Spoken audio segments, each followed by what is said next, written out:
അങ്ങനെ ഭാവനയുടെ അടുത്ത് പോയതിനു ശേഷം സൂര്യ തിരിച്ചു വരികയാണ്. അപ്പോൾ ഗായത്രി വന്ന് ചോദിക്കുന്നു, എന്താടാ അവൾ പോകുന്നില്ല? ഇല്ല അമ്മേ, ഇനി വന്നാലും അവൾക്ക് നാളെ തന്നെ തിരിച്ചു പോകേണ്ടി വരും എന്ന് സൂര്യ പറയാണ്. അതെന്താടാ അങ്ങനെ, ഇത്ര അത്യാവശ്യം എന്താ അവിടെ എന്ന് ചോദിക്കുകയാണ്. അപ്പോൾ സൂര്യ പറയുന്നുണ്ട്, അവിടെ ഭാനുവിനൊരു കല്യാണമല്ലോ, പയ്യൻ ഡോക്ടറാണ്, ആന്റിയുടെ സഹോദരന്റെ മകനായിട്ട് വരും എന്ന് പറയാൻ. ഇത് കേൾക്കുമ്പോൾ ജയ ഒന്ന് ആലോചിക്കുന്നുണ്ട്. ഗായത്രിക്ക് സഹോദരനോ? അതേതാണ് നമ്മളറിയാത്തൊരു സഹോദരൻ? അതൊക്കെയുണ്ട് അമ്മേ, ആന്റിയുടെ അച്ഛന്റെ രണ്ടാം ഭാര്യയിൽ ഉണ്ടായതാണ് എന്ന് പറയാം. ഓഹോ, അപ്പോൾ അങ്ങനെ പറ, അപ്പോൾ കിളവിന് മോശമല്ല അല്ലേ എന്ന് പറഞ്ഞ് ചിരിക്കാൻ കേട്ടോ ജയ. എന്തിനാ അമ്മേ ഓരോ കാരണം കണ്ടെത്തി വെറുതെ കുറ്റപ്പെടുത്തുന്നത്, ഇല്ലാത്ത കാര്യങ്ങൾ എന്തിനാ പറയുന്നത് എന്നൊക്കെ പറയാണ്. അപ്പോൾ ജയ പറയും, ഞാനതിന് ഇല്ലാത്ത കാര്യങ്ങളൊന്നും പറഞ്ഞില്ലല്ലോ, ഉള്ള കാര്യം തന്നെയല്ലേ പറഞ്ഞത്. ഇപ്പോൾ എവിടുന്ന നമ്മളാരും അറിയാത്തൊരു സഹോദരൻ കുത്തിപ്പൊന്തിയിരിക്കുന്നത് എന്നൊക്കെ ചോദിക്കുന്നുണ്ട് കേട്ടോ ജയ. എന്നിട്ട് എന്തായി, വിവാഹ നിശ്ചയത്തിന് എത്തിയോ എന്ന് ചോദിക്കാൻ കേട്ടോ ജയ. അപ്പോൾ സൂര്യ പറയുന്നത്, അങ്ങനെയൊന്നും ആയിട്ടില്ല അമ്മ, ഞങ്ങൾ അവിടെ പോയിരുന്നു, പക്ഷെ അവർ സ്ത്രീധനമായിട്ട് ലക്ഷങ്ങളാണ് ചോദിക്കുന്നത് എന്ന് പറയാൻ. ഇത് കേൾക്കുമ്പോൾ ജയ പുച്ഛിച്ചുകൊണ്ട് ചോദിക്കുക, അതെന്താ ചുളിവിൽ ഡോക്ടറെ തട്ടിയെടുക്കാമെന്ന് കരുതിയോ? കൊക്കിൽ ഒതുങ്ങാവുന്നത് കൊത്തിയാൽ പോരെ എന്ന് ചോദിക്കാൻ കേട്ടോ. അപ്പോൾ സൂര്യ പറയുന്നുണ്ട്, പയ്യൻ ഭാനുവിന്റെ മുറച്ചെറുക്കനാണെങ്കിലും അവർ ഒരേ കോളേജിലാണ് പഠിക്കുന്നത്, അവളുടെ സീനിയറാണ്, അവർ തമ്മിൽ നേരത്തെ പരിചയമുള്ളത് കൊണ്ടാണ് ഇങ്ങനെ മുൻകൈ എടുക്കുന്നത് എന്ന് പറയാൻ. അപ്പോൾ ജയ ചിരിച്ചുകൊണ്ട്, ഓഹോ അങ്ങനെ പറ, അപ്പോൾ ഇതും പ്രണയവിവാഹമാണ് എന്നർത്ഥം. ഞാനും കരുതി ഭാനുവിന് എവിടുന്ന് ഒരു ഡോക്ടറെ കിട്ടിയെന്ന്. എന്തായാലും ഗായത്രിയുടെ മക്കളെല്ലാവരും മികച്ച പ്രകടനങ്ങളാണ് കാഴ്ചവെക്കുന്നത്, ഒന്നിനൊന്ന് മെച്ചം, എല്ലാവരും നല്ല പുളിങ്കൊമ്പ് തന്നെ നോക്കി പിടിച്ചിരിക്കുന്നത്. നീ എന്തിനാ എന്നെ ചുമ്മാ നോക്കുന്നത്? എന്നോട് ദേഷ്യപ്പെടുകയെന്ന് വേണ്ട, ഞാൻ പറയുന്ന സത്യം തന്നെയല്ലേ. ഭാവന നിന്നെ നേരത്തെ തന്നെ ലോക്കിട്ട് നിർത്തി, ഭാമയാണെങ്കിലോ ഒരു കോടീശ്വരനെ ബുദ്ധിപൂർവ്വം പാട്ടിലാക്കുകയും ചെയ്തു. ഇനി ഭരത്താണെങ്കിൽ അതേ ഫാമിലിയിൽ നിന്ന് തന്നെ ഒരുത്തിയെ സെറ്റാക്കി. ഇതിൽ സേതു മാത്രമാണ് ഒന്നും പെടാത്തത്. എങ്കിലും അവനും അഭിമാനിക്കാം, അവൻ്റെതും ഒരു പ്രണയവിവാഹമാണല്ലോ. ഇപ്പോഴത്തെ ഭാനുവും അതേ വഴിയിൽ. എങ്ങനെ കുറ്റം പറയാതിരിക്കും, അമ്മയെ കണ്ടല്ലേ മക്കളും പഠിക്കുന്നത് എന്ന് പറയാട്ടോ. ഇത് കേട്ടതും സൂര്യ അമ്മയെ എന്ന് വിളിക്കാൻ. എന്താടാ ഞാൻ പറഞ്ഞത് ശരിയല്ലേ? അപ്പോൾ സൂര്യ ചോദിക്കുന്നുണ്ട്, എന്നാണ് അമ്മ ഭാവനയും അവരുടെ കുടുംബത്തെ കുറിച്ച് നല്ലത് പറഞ്ഞു കേട്ടത്? അപ്പോൾ ജയ പറയുന്നുണ്ട്, നല്ലതുണ്ടെങ്കിലല്ലേ പറയാൻ പറ്റൂ. ഗായത്രിയെ കുറിച്ച് ഞാൻ അങ്ങനെ പറയൂ, അല്ലെങ്കിൽ നിന്റെ അമ്മ എന്നുള്ള സ്ഥാനം അവൾ എനിക്ക് തന്നിട്ടുണ്ടോ? അപ്പോൾ സൂര്യ പറയും, അമ്മ തന്നെ ഇങ്ങനെ പറയണം, അവർ ആവശ്യത്തിനും അതിനപ്പുറമുള്ള ബഹുമാനം അമ്മക്ക് തന്നിട്ടുണ്ട്. പക്ഷെ അമ്മയുടെ ഇങ്ങനെയുള്ള ഓരോ കുത്തുവാക്കുകളാണ് അവരെ കൊണ്ട് ഓരോന്ന് പറയിപ്പിക്കുന്നത്. അപ്പോൾ ജയ ചോദിക്കുന്നുണ്ട്, അങ്ങനെയാണെങ്കിൽ ഭാനുവിന് ഇങ്ങനെ ഒരു ആലോചന വന്നിട്ട് എന്നോട് പറയുമായിരുന്നില്ലേ? എന്തിന്? ഭാവന ഇന്നലെ ഈ വീട്ടിൽ വന്ന് പോയതല്ലേ, എന്നിട്ട് അവൾ പോലും ഒരു വാക്ക് പറഞ്ഞില്ലല്ലോ എന്ന് പറയാണ്. അപ്പോൾ സൂര്യ പറയുന്നുണ്ട്, അമ്മ ഇത് ജസ്റ്റ് ഒരു സംസാരം മാത്രമേ നടന്നിട്ടുള്ളൂ, അല്ലാതെ ഒന്നും ആയിട്ടില്ലല്ലോ, പറയേണ്ട സമയമാകുമ്പോൾ അമ്മയോട് അവർ പറയും എന്ന് പറഞ്ഞിട്ട് അവൻ നേരെ അകത്തേക്ക് പോവാൻ കേട്ടോ. പിന്നീട് ജയ ആലോചിച്ച് കൂട്ടുകയാണ്, ഇനിയിപ്പോൾ ശ്രീധരൻ മറ്റൊക്കെ പറഞ്ഞ് ഇവന്റെ കയ്യിൽ നിന്നും എല്ലാം അവർ അടിച്ചു മാറ്റുമല്ലോ ഈശ്വര, ഇങ്ങനെയൊക്കെ പറഞ്ഞ് ടെൻഷൻ ആയിക്കൊണ്ട് അകത്തേക്ക് ചെല്ലുകയാണ്. അവിടെയായിട്ട് ദേവൻ ബിസിനസ് പരമായ ഓരോ പ്രശ്നങ്ങൾ കാരണം ടെൻഷനായിട്ട് നിൽക്കുകയാണ് കേട്ടോ. അപ്പോഴാണ് അവിടേക്ക് ജയ ആകെ ദേഷ്യത്തോടു കൂടി വന്ന് കയറുന്നത്. ദേവൻ ചോദിക്കുന്നത്, എന്താ അമ്മയും മോനും തമ്മിലെ പ്രശ്നങ്ങളെല്ലാം തീർന്നോ? അപ്പോൾ ദേവേട്ടനെല്ലാം കാണുന്നുണ്ടായിരുന്നില്ലേ എന്ന് ചോദിക്കുകയാണ്. ഭാവനയുടെ അനിയത്തില്ലേ ഭാനു, അവളുടെ വിവാഹമുണ്ട്, ഭാവന ഈ വീട്ടിൽ വന്ന് പോയിട്ട് ഒരു സൂചന പോലും എനിക്ക് തന്നില്ല എന്ന് പറയാൻ. അപ്പോൾ ദേവൻ ചോദിക്കുന്നു, അതാണോ ഇത്ര വലിയ പ്രശ്നം? നമ്മൾ അറിയാതെ അവർ വിവാഹമൊന്നും നടത്തിയിട്ടില്ലല്ലോ എന്ന് ചോദിക്കുകയാണ്. ദേവേട്ടന് ഇതൊരു പ്രശ്നമല്ലായിരിക്കാം, പക്ഷെ എന്നെ സംബന്ധിച്ച് ഇതൊരു പ്രശ്നമാണ് എന്ന് പറയാൻ കേട്ടോ. അപ്പോൾ ദേവൻ പറയുന്നത്, അല്ലെങ്കിലും നിനക്ക് വേറെ കാര്യങ്ങളൊന്നും ഇല്ലല്ലോ ചിന്തിക്കുക, ഇപ്പോൾ തന്നെ ഓഫീസിൽ എന്തെല്ലാം പ്രശ്നങ്ങളാണുള്ളത്, നിനക്കതൊന്നും അറിയേണ്ട ആവശ്യമില്ലല്ലോ. ഈ വർഷം തന്നെ 2 ക്ലയൻസാണ് നഷ്ടപ്പെട്ടിരിക്കുന്നത്, അതിന്റെ ടെൻഷൻ ഇരിക്കുമ്പോഴാണ് അവളുടെ ഓരോ ഇല്ലാത്ത കാര്യങ്ങളും പറഞ്ഞു വരുന്നത്. ഇനി അവർ അഥവാറ്റി നിന്നോട് വിവാഹം പറയാൻ ഉദ്ദേശിക്കുന്നുണ്ടെങ്കിൽ സമയമാകുമ്പോൾ പറഞ്ഞോളൂ, അല്ലാതെ എന്നോട് പറഞ്ഞില്ല എന്നും പറഞ്ഞ് നീ വെറുതെ അവരുടെ മുന്നിൽ നാണം കെടരുത് ജയ എന്ന് പറയാൻ കേട്ടോ ദേവൻ. എന്നിട്ട് അവൻ അകത്തേക്ക് പോവാണ്. ജയാട്ടെ ആകെ ദേഷ്യത്തിൽ നിൽക്കാട്ടോ ഇവിടെ. പിന്നീട് ദേവൻ സൂര്യയുടെ റൂമിലേക്ക് എത്തുക കേട്ടോ. എന്നിട്ട് സൂര്യയുമായിട്ട് ബിസിനസ് കാര്യങ്ങളൊക്കെ സംസാരിക്കുന്നുണ്ട്. 2 ക്ലയൻസിനെ നഷ്ടപ്പെട്ട കാര്യങ്ങളൊക്കെ പറയാൻ കേട്ടോ. അപ്പോൾ സൂര്യ പറയുന്നത്, അതൊന്നും പ്രശ്നമില്ല അച്ഛാ, വേറെ 2-3 എണ്ണം ഒരുങ്ങി നിൽക്കുന്നുണ്ടെന്നും അതിന്റെ ഓരോ വർക്കിലാണ് ഞാനിപ്പോൾ നിൽക്കുന്നത് എന്നൊക്കെ പറയാൻ. പിന്നീട് ഭാനുവിന്റെ കാര്യങ്ങളൊക്കെ പറയുന്നുണ്ട് കേട്ടോ. അങ്ങനെ ഭാവന എന്താ തീരുമാനിച്ചത് എന്ന് ചോദിക്കുന്നുണ്ട്. ഭാവനയ്ക്കും ഒന്നും എവിടെ എന്ത് പറയണമെന്ന് അറിയാത്തൊരവസ്ഥയിലാണ്. എന്തായാലും ഒന്നുകൂടി അവരോട് സംസാരിച്ച് നോക്കാമെന്നാണ് വിചാരിക്കുന്നത്. എന്തുണ്ടെങ്കിലും ഭാവന എന്നെ അറിയിച്ചിട്ടേ ഒരു തീരുമാനമെടുക്കൂ എന്ന് പറയാൻ. അപ്പോൾ ദേവൻ പറയുന്നുണ്ട്, അതാണ് ഏറ്റവും നല്ല ഭാര്യ, ഭർത്താവിനോട് ആലോചിച്ചിട്ട് തീരുമാനമെടുക്കുന്നത്. അത് എങ്ങനെ എന്താണെന്ന് ഭാവനയ്ക്ക് നന്നായിട്ട് അറിയാം. എന്തായാലും മോനും തന്നെ കൊണ്ട് കഴിയുന്ന സഹായങ്ങളൊക്കെ ചെയ്തു കൊടുക്കണം, അത് എനിക്കറിയാം അച്ഛ എന്ന് സൂര്യയും പറയാണ്.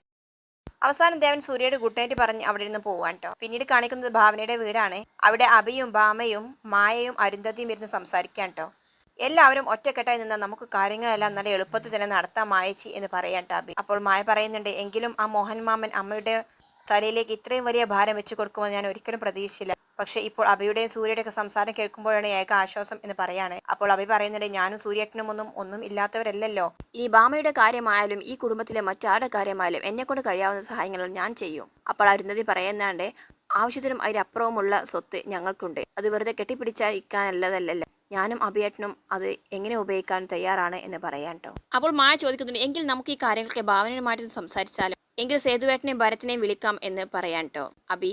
അങ്ങനെ അവർ എല്ലാവരെയും വിളിക്കാൻ പോവാണ്. ഭാമയാട്ടെ അമ്മയെ വിളിച്ചോണ്ട് വരാം എന്ന് പറയാൻ ട്ടോ. അതേസമയം പുറത്ത് ഭാവന ഓരോ കാര്യങ്ങൾ ആലോചിച്ചിങ്ങനെ നടക്കാൻ. അവൾ മനസ്സിൽ വിചാരിക്കുന്നുണ്ട്, ഈശ്വര, മാമനെ ഇന്നലെ ഇറക്കി വിട്ടത് വലിയ പ്രശ്നമായിട്ടുണ്ടാവോ? ഇനി ഇത് അവളുടെ ഭാവിയെ പ്രശ്നമായി ബാധിക്കും. ഇനി ജയേഷ് വാക്ക് മാറ്റി പറയുമോ? എന്തായാലും അവർക്ക് അപമാനം സഹിക്കാൻ പറ്റിയിട്ടുണ്ടാകും. ഇനി എന്തൊക്കെയാണാവോ ഈശ്വര ഇതിന് പേര് നടക്കാൻ പോകുന്നത് എന്നൊക്കെ ആലോചിച്ച് നടക്കാൻ ട്ടോ. അപ്പോഴാണ് അവിടേക്ക് അഭയും ഭാമയും അരുന്ധതിയും ഭരത്തും ഗായത്രിയും എല്ലാവരും കൂടി ഇറങ്ങി വരുന്നത് ട്ടോ.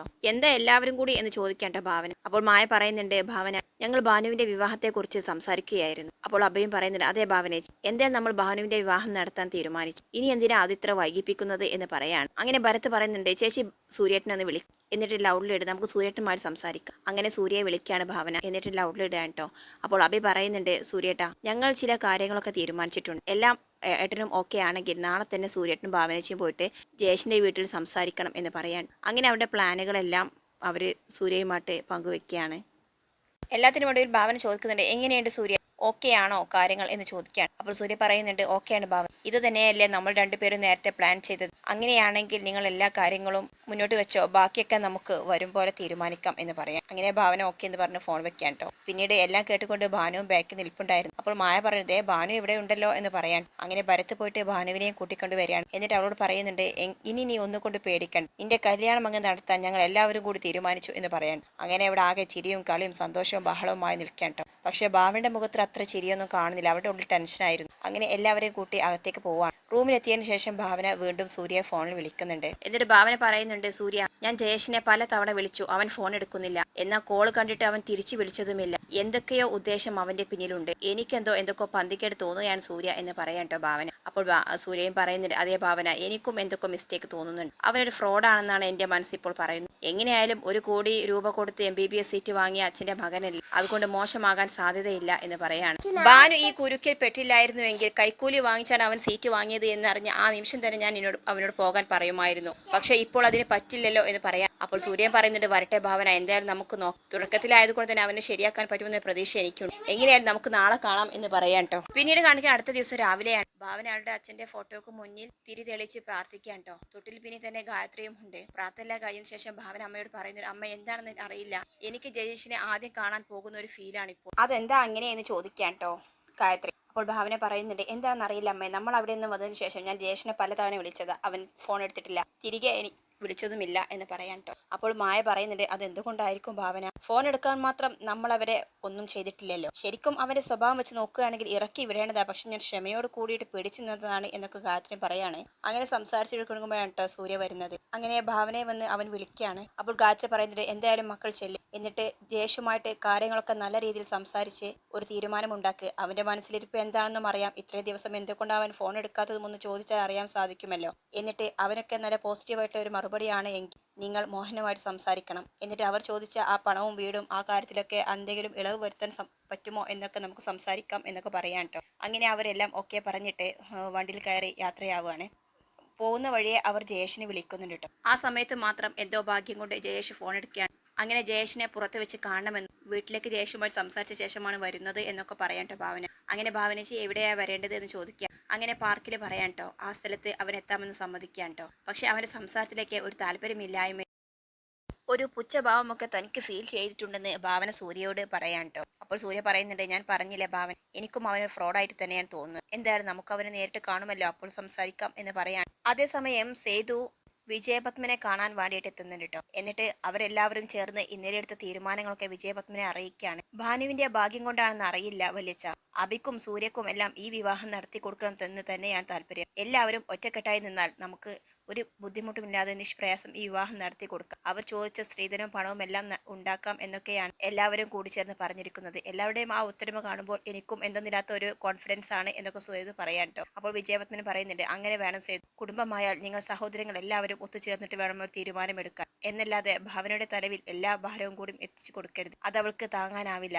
മാത്രമല്ല ഇന്ന് അവൾ പഴയതുപോലെ അല്ലല്ലോ, അവൾക്കും ഒരു കുടുംബമില്ലേ. പോരാത്തതിന് അവൾ ഒരു അമ്മയാകാൻ പോവുകയാണ്. ഈ സമയത്ത് എല്ലാ ഭാരവും കൂടി അവളുടെ തോളിൽ വെച്ച് കൊടുക്കരുത്. നിങ്ങൾ നിങ്ങളോട് കഴിയുന്നവണ്ണം സഹായിക്കുകയും വേണം എന്നൊക്കെ പറയാണ്. അപ്പോൾ അപ്പോൾ സേതു പറയുന്നുണ്ട്, അതേ വല്യച്ഛ, അങ്ങനെ തന്നെയാണ് ഇപ്പോൾ തീരുമാനിച്ചിരിക്കുന്നത്. എന്തായാലും ഇന്ന് കാര്യങ്ങൾക്കൊക്കെ തീരുമാനമാകും. സൂര്യയും ഭാവനയും ജയേഷിനെ കാണാൻ വേണ്ടിയിട്ട് പുറപ്പെട്ടിട്ടുണ്ട് എന്ന് പറയാൻ. ആണോ?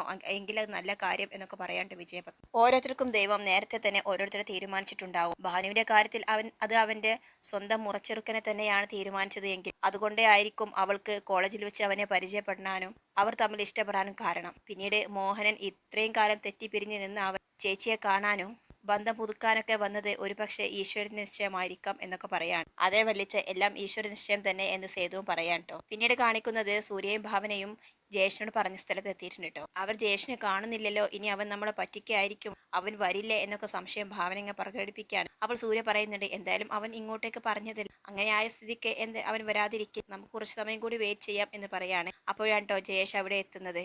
എന്താ ഭാവനേച്ചി, ഞാൻ വൈകിയോ എന്ന് ചോദിക്കുന്നുണ്ടോ ജയേഷ്. ഇല്ല, ഞങ്ങൾ അല്പസമയമായി എത്തിയിട്ട് എന്ന് പറയുന്നുണ്ട് കേട്ടോ ഭാവന. എന്താ നിങ്ങൾ കാണണമെന്ന് പറഞ്ഞത്? ഇങ്ങനെയൊക്കെയുള്ള അവന്റെ സംസാരം നേരത്തെ പോലുള്ള ഒരു സോഫ്റ്റ്നെസ്സോ ഒരു താഴ്മയോ ബഹുമാനമോ ഒന്നും അതിൽ അവർക്ക് കാണാൻ സാധിച്ചില്ല കേട്ടോ. അങ്ങനെ ഭാവന അവന്റെ മുഖത്തേക്ക് ഇങ്ങനെ നോക്കി നിൽക്കുക തന്നെയാണ്. അപ്പോൾ സൂര്യ പറയുന്നുണ്ട്, ജയേഷ് അറിഞ്ഞിട്ടുണ്ടാകുമോ എന്നറിയില്ല, അന്ന് ഞങ്ങൾ വീട്ടിൽ വന്ന് നിങ്ങളുടെ അച്ഛനുമായിട്ട് സംസാരിച്ച ഭാനുവിനെ വിവാഹം കഴിക്കുമ്പോൾ അവൾക്ക് ഇട്ടുമൂടാവുന്ന സ്വർണവും വീടും കാറും ഒക്കെയാണ് ചോദിച്ചിരുന്നത്. അത് ജയേഷ് അറിഞ്ഞിട്ടുണ്ടോ എന്ന് ചോദിക്കാം. അപ്പോൾ ജയേഷ് പറഞ്ഞിട്ടുണ്ട്, എല്ലാം എനിക്കറിയാം, അച്ഛൻ എന്നോട് പറഞ്ഞിട്ടുണ്ടായിരുന്നു, ഞാൻ ആ വക കാര്യങ്ങളൊന്നും ഇടപെടാറില്ല, അതെല്ലാം അച്ഛൻ്റെ ഡിപ്പാർട്ട്മെന്റ് ആണ് എന്ന് പറയാൻ കേട്ടോ. അപ്പോൾ സൂര്യ ചോദിക്കുന്നത്, എങ്കിലും നീ സ്നേഹിച്ച പെൺകുട്ടിയല്ലേ ഭാനു, അപ്പോൾ നിനക്കും കുറച്ച് ഉത്തരവാദിത്തം ഉണ്ടാകില്ല ജയേഷ് എന്ന് ചോദിക്കുകയാണ്. എനിക്ക് എന്ത് ഉത്തരവാദിത്തം സൂര്യേട്ടാ? ഒരു ത്രാസിന്റെ രണ്ട് തട്ടിൽ ഒന്നിൽ ഭാനുവിനെയും മറ്റൊന്നിൽ പണം വെച്ചാൽ പണം തന്നെ താന്നു നിൽക്കണം എന്ന് ആഗ്രഹിക്കുന്ന ആളാണ് ഞാൻ. അങ്ങനെയുള്ള ഞാൻ എന്തിന് എന്റെ അച്ഛന്റെ അഭിപ്രായത്തോട് എതിർപ്പ് നിൽക്കണം? എനിക്കും അതേ അഭിപ്രായം തന്നെയാണ്. ഞങ്ങൾക്കും വേണ്ടത് പണമാണ്, അത് കഴിഞ്ഞിട്ടേ ഭാനുവിനെ മതി. എടാ ജയേഷെ എന്ന് ഉച്ചത്തിൽ വിളിക്കേണ്ട ഭാവനച്ചി അലറണ്ട, എനിക്കെല്ലാം കേൾക്കാം. ഞാൻ അറിഞ്ഞിട്ട് തന്നെയാണ് എൻ്റെ അച്ഛൻ ഇങ്ങനെ ഡിമാൻഡുമായിട്ട് വന്നത്. എല്ലാം കേട്ട് അത്ഭുതത്തോടു കൂടി നിൽക്കാണ്ട സൂര്യയും ഭാവനയും.